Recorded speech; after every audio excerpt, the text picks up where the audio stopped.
You're listening to Morning Report with Guy Espiner and Kim Hill. The opening of the books has opened the government up to criticism. Some analysts are warning that Treasury has been far too optimistic about how much tax will be collected to pay for the spending plans.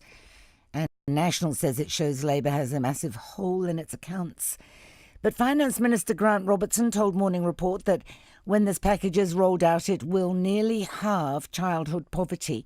And he's very proud of that.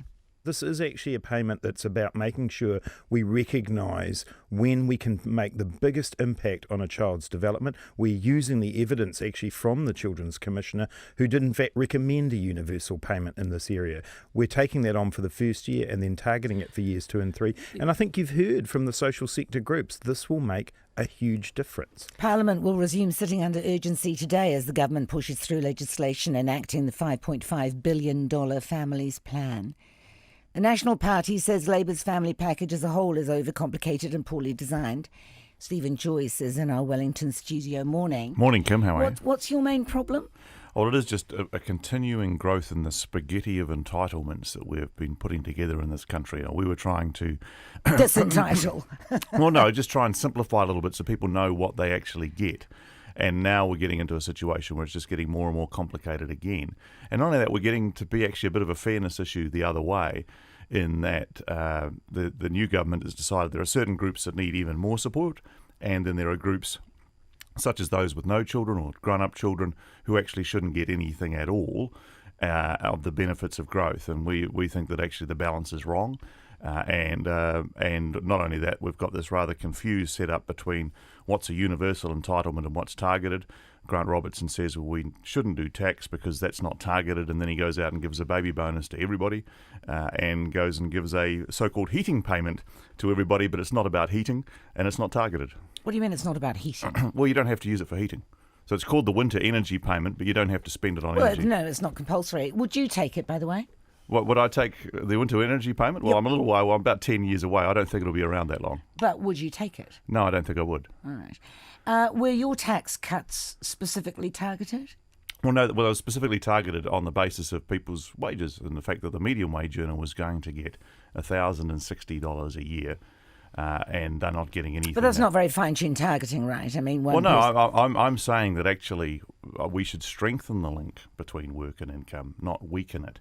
And the trouble with the spaghetti of entitlements, which is ever growing in this country, and is that firstly, a lot of people don't know what they're entitled to get. Somebody on, let's say $40,000 a year with kids, they don't know whether to take a new job or go for extra hours work because they're worried about what they lose. Perhaps whether their working for families entitlement will go or their accommodation supplement. There's all this confusion of it all being there together.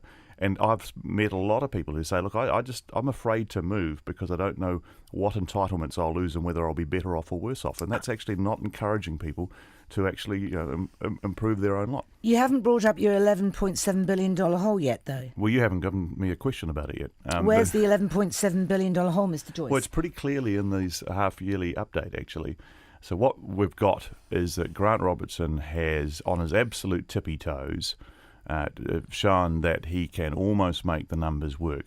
But Treasury has helpfully pointed out that there is 29 things that are not included in this document. But the Treasury also says it's fine. No, the Treasury doesn't say it's fine. Go and have a look at the specific fiscal risk section, which I know is something that you'll probably do immediately after the show.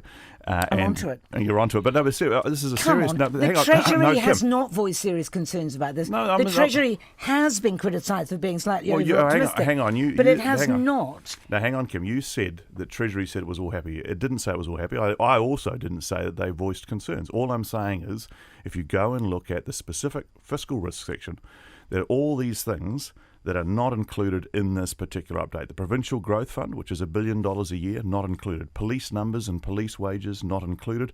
Auckland and Wellington rail projects, $15 billion rail in Auckland, not included. Refugee quota extension, not included. America's Cup, not included. So there's 29 additional things that are not in these books. And even then, he's lifting debt to $70 billion over the next 3 or 4 years. So he's already going higher in his debt than he wanted to, and he hasn't got all these things listed. As a general rule, do you accept that by getting a financial surplus, you can have a social deficit?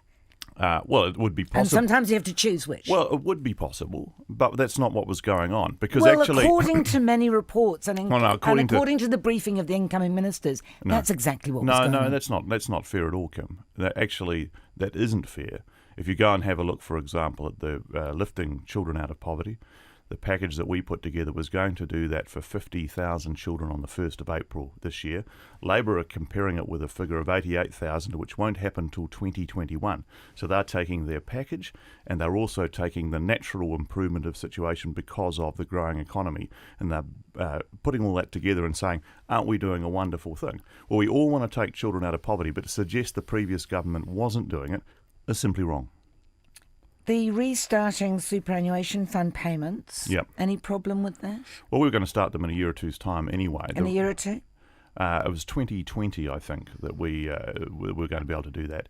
Our point was See, simply by this. not doing those payments, according to estimates, we've lost more than $6 billion in added returns. If you assume that just by borrowing money and sticking it with the super fund that you can make those level of returns regardless, then I invite us to go out and borrow $100 billion and make ourselves rich.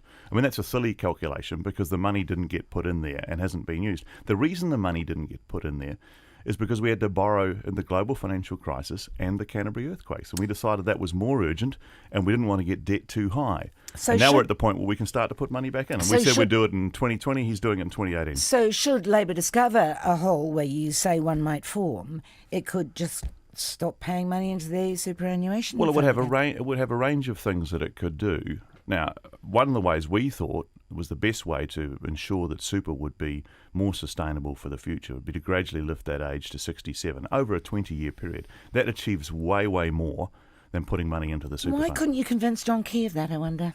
Well, no, to be fair to him, right back when he started, he made a very clear statement about what he'd do. Right. If actually, and he stuck by it, and fair enough too. And That's right. Yeah, and then he left, and then we get the chance to look at it again. There's nothing wrong with that. Good to talk to you. Thank you, Stephen Joyce.